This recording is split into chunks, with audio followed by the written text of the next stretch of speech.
చాలా రోజులుగా నా మనసులో ఒకటే భారం. ఎవరికీ చెప్పుకోలేని కష్టం. కానీ ఈ 4గో వారం శనివార వ్రతం పూర్తయ్యాక ఆ భారమంతా ఒక్కసారిగా మాయమైపోయింది. ఆ క్షణమే నాకర్థమైంది స్వామి నాతోనే ఉన్నారని. 7 శనివాల వ్రతంలో ఈరోజు నాది 4గో వారం పూజ. చాలామంది అడుగుతుంటారు, అక్క మేము వ్రతం చేస్తున్నాం కానీ మాకు ఎలాంటి మార్పు కనిపించడం లేదు. నిజానికి మనం పూజ చేసే విధానంలో చేసే చిన్న చిన్న పొరపాట్ల వల్లే అలా జరుగుతుంది. ఈరోజు వీడియోలో 4గో వారం నేను ఎలా పూజ చేసుకున్నానో మీతో షేర్ చేసుకోబోతున్నాను. వీడియో ఎక్కడ స్కిప్ చేయకుండా చూడండి, ఎందుకంటే మధ్యలో ఒక ముఖ్యమైన నియమం గురించి చెప్పబోతున్నాను. Welcome to my channel yours Haniram. Let's get in to the video. శనివారం అంటేనే స్వామివారికి ఎంతో ఇష్టం. తెల్లవారుజామునే లేచి ఇల్లంతా శుభ్రం చేసుకుని తలస్నానం చేశాను. వ్రతం చేసేటప్పుడు మనం మానసికంగా కూడా చాలా ప్రశాంతంగా ఉండాలి. నేను ఈ 4గో వార పూజ కోసం స్పెషల్గా పూలు తెప్పించాను.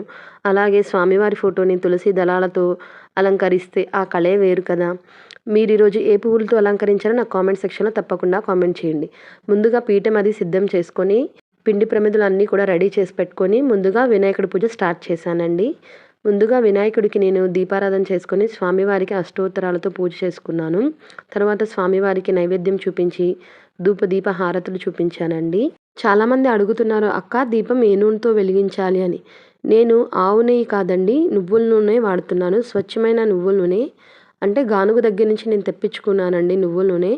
చాలామంది ఆవు నెయ్యి వాడతారంటారు. మన నిజానికి చెప్పుకోవాలంటే మనకి ఒరిజినల్ ఆవు నెయ్యి దొరకడం కష్టం కాబట్టి ఒరిజినల్ నువ్వుల నూనె అయితే దొరుకుతుంది కాబట్టి నేను ఆ నూనెతోనే దీపారాధన చేసుకుంటున్నాను. శనివారాల వ్రతంలో 4గో వారం చాలా కీలకమైనది. ఎందుకంటే 3 వారాలు గడిచాక చాలామందికిలో కొంచెం నిర్లక్ష్యం రావచ్చు. కానీ ఈరోజే మనం మరింత శ్రద్ధగా ఉండాలి. ఈరోజు సాధ్యమైనంత వరకు మౌనంగా ఉండడానికి ప్రయత్నించండి. తక్కువ మాట్లాడి ఎక్కువ నామస్మరణాన్ని స్మరిస్తే ఆ ఫలితం వేరుగా ఉంటుంది. నేను ప్రతి వారం కూడా పంచామృతాలతో అభిషేకం చేసుకుంటానండి. తర్వాత దీపారాధన చేసుకుంటాను, పిండి ప్రమిదల దీపారాధన. తర్వాత స్వామివారికి నేను పుష్పాలతో అలంకరించి తులసి పత్రితో కానీ పుష్పాలతో కానీ అక్షతలతో కానీ స్వామివారిది 108 నామాలు చదువుకుంటానండి. తర్వాత అమ్మవారికి కుంకుమ పూజ చేసుకుంటాను. ఈ విధంగా ప్రతి వారం కూడా చేసుకుంటాను. ఈరోజు స్వామివారికి నేను ప్రత్యేకంగా నైవేద్యాన్ని ప్రిపేర్ చేశానండి. నేను ఈవినింగ్లో స్వామివారికి ఇష్టమైన వడ నైవేద్యంగా ప్రిపేర్ చేశాను. మనం తిరుమల తిరుపతి దేవస్థానంలో స్వామివారికి వడ అంటే ఎంతో ఇష్టం కదండి. సో ఆ వడ ఎలా ప్రిపేర్ చేసుకోవాలి అని నేను ఒక షార్ట్ వీడియో చేశాను ఫ్రెండ్స్. ఎవరికైనా కావాలి అంటే కనుక కింద డిస్క్రిప్షన్లో ట్యాగ్ చేస్తాను. స్వామివారికి ఇష్టమైన వడ నైవేద్యం కూడా ఒక వారం నేను ప్రిపేర్ చేసుకున్నానండి. నాకు చాలా సంతోషంగా ఉంది. ప్రసాదం వండేటప్పుడు కూడా మనం కొన్ని నియమాలు పాటించాలండి.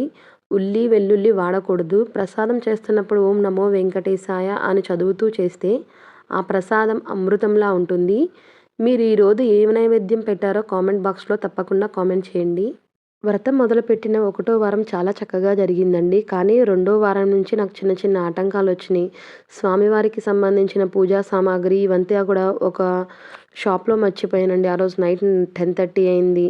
నాకు ఎలా నెక్స్ట్ డే పూజ ఎర్లీ మార్నింగ్ పూజ చేసుకోవాలి. ఎక్కడ కూడా మాకు మార్నింగ్ ఇక్కడ పూజా సామాన్లు దొరకదు. సో ఎలా అని చెప్పి నేను మళ్ళీ చాలామందికి షాప్స్ వాళ్ళకి కాల్ చేశాను. గూగుల్ పే చేశాను కదా, వాళ్ళందరికీ కాల్ చేస్తే మా షాప్లో వదలలేదు అని చెప్పారు.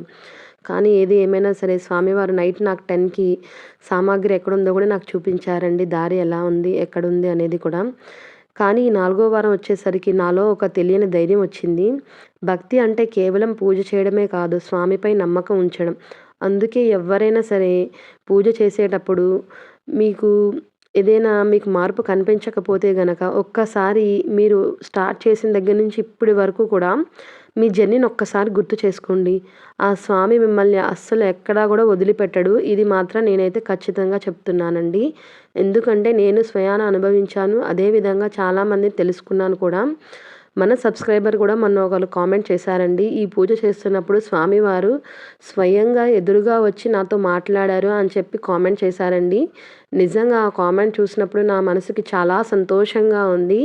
మీరు కూడా ఖచ్చితంగా వ్రతం స్టార్ట్ చేయండి. స్వామివారు ఏదో రూపంలో మీకు కనిపిస్తారు, ఏదో విధంగా మనకి సాయం చేస్తారు అన్న నమ్మకం నాకైతే కలిగింది. మీరు కూడా తప్పకుండా స్టార్ట్ చేయండి. అదేవిధంగా మన తిరుమల తిరుపతి దేవస్థానంలో ఉన్న స్వామివారు మన వెంకటేశ్వర స్వామి వారు సెలవిచ్చిన వ్రతం ఒకటుందండి. అదే వెంకటేశ్వర స్వామి వ్రతకల్పం. ఆ వెంకటేశ్వర స్వామి వారి వ్రతకల్పం గూడా నేను 2, 3 ఇయర్స్ నుంచి చేసుకుంటున్నానండి. మన స్వామివారు చెప్పిన వ్రతం అంటే చేసుకోకుండా ఉంటారు. ఖచ్చితంగా ప్రతి ఒక్కరూ చేసుకుంటూ ఉంటారు కదా! సో, ఆ వ్రతం ఎలా చేసుకోవాలి అని చెప్పి దానికి కావాల్సిన నియమాల గురించి నేను ఒక వీడియో చేశానండి. ఆ వీడియో తప్పకుండా కింద నేను డిస్క్రిప్షన్‌లో ట్యాగ్ చేస్తాను చూడండి. అదే విధంగా చాలామందికి బుక్స్ అవైలబిలిటీలో ఉండకపోవచ్చు. అందుకోసమని మన ఛానల్‌లో మొత్తం ఒక వీడియో చేశానండి. ఆ వీడియో ప్లే చేసుకుంటూ కూడా మీరు పూజ చేసుకోవచ్చు. దానికి కావాల్సిన నియమాలు అన్నీ కూడా నేను కింద డిస్క్రిప్షన్‌లో ట్యాగ్ చేస్తానండి. మీకు ఎవరికైనా అవసరమైతే గనక తప్పకుండా చూడండి ఫ్రెండ్స్. ఇక నేను ఈ వీడియో స్టార్టింగ్‌లో చెప్పాను కదా! ఒక ముఖ్యమైన విషయమని. అదేంటంటే మనం వ్రతం చేసేటప్పుడు కేవలం ఉపవాసం ఉండడమే కాదు, ఆ రోజు ఎవరికీ అబద్ధం చెప్పకూడదు, ఎవరిని బాధ పెట్టకూడదు. ఈ 4 వారాల్లో నేను గమనించింది ఏంటంటే నాలో కోపం తగ్గి ఇంట్లో అనవసరమైన గొడవలు ఆగిపోయాయి. స్వామివారి అనుగ్రహం ఉంటే అన్నీ సవ్యంగా జరుగుతాయని నాకైతే అర్థమైందండి.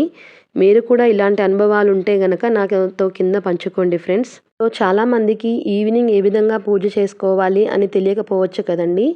అటువంటి వాళ్ళందరి కోసం కూడా నా ఛానల్‌లో ఈవినింగ్ ఏ విధంగా పూజ చేసుకోవాలి, అదేవిధంగా పూజ చేసుకున్న తర్వాత పిండి ప్రమిదలు, నువ్వుల చిమిలి ఇవన్నీ కూడా ఏం చేయాలి అనే డౌట్స్ అన్నీ కూడా వాటి మీద నేను ఒక లాంగ్ వీడియో చేశానండి. ఎవరికైనా అవసరమైతే గనక కింద డిస్క్రిప్షన్‌లో ట్యాగ్ చేస్తాను. తప్పకుండా చూడండి ఫ్రెండ్స్. పిండి ప్రమిదలు ఏ విధంగా చేసుకోవాలి, నూనె కారకుండా, అదేవిధంగా నూనె పీల్చకుండా ఏ విధంగా చేసుకోవాలా అని నేను మా బామ్మగారిని అడిగి చాలా టిప్స్‌తో ఒక లాంగ్ వీడియో చేశానండి. మీకు తప్పకుండా యూజ్ అవుతుందని నమ్ముతున్నాను. అది కూడా కింద డిస్క్రిప్షన్‌లో ట్యాగ్ చేస్తాను. ఎవరికైనా అవసరమైతే తప్పకుండా చూడండి. నేను ప్రతి శనివారం కూడా లైవ్‌కొస్తానండి. నేను ఇంట్లో ఏ విధంగా పూజ చేసుకున్నానో మీకు వీడియో చూపిస్తూ లైవ్ చేస్తాను. అదేవిధంగా మీకేమైనా పూజకి సంబంధించిన డౌట్స్ ఉంటే గనక నన్ను ఆ లైవ్‌లో అడగచ్చు ఫ్రెండ్స్. నేను ప్రతి శనివారం కూడా నైట్ 7:30 ఆర్ 8కి లైవ్‌కొస్తాను. తప్పకుండా చూడండి. చూసారు కదా నా 4వ వార పూజా విధానం. వచ్చే వారం 5వ వారం పూజలో మళ్ళీ కలుద్దామండి. ఈ వీడియో మీకు కొంచెమైనా ఉపయోగపడిందని నేను నమ్ముతున్నాను. మీకు ఈ వీడియో నచ్చితే లైక్ చేయండి. మర్చిపోకండి. మీరిచ్చే ఒక లైక్ నాకు ఎంతో సపోర్ట్‌నిస్తుంది. మన ఛానల్‌ని సబ్స్క్రైబ్ చేసుకొని ఆ గంట సింబల్‌ని క్లిక్ చేయండి. మీ ఇంట్లో కూడా స్వామివారి పూజ చేసుకోవాలని మనస్ఫూర్తిగా కోరుకుంటున్నాను. అందరూ కూడా కామెంట్ సెక్షన్‌లో గోవిందా గోవిందా అని కామెంట్ చేయండి ఫ్రెండ్స్. సర్వం శ్రీ వెంకటేశ్వర అర్పణమస్తు. ఇటువంటి మరిన్ని వీడియోస్ కోసం మా ఛానల్ సబ్స్క్రైబ్ చేసుకోండి. Thank you for watching. Please subscribe my channel. Yours హనీరామ్.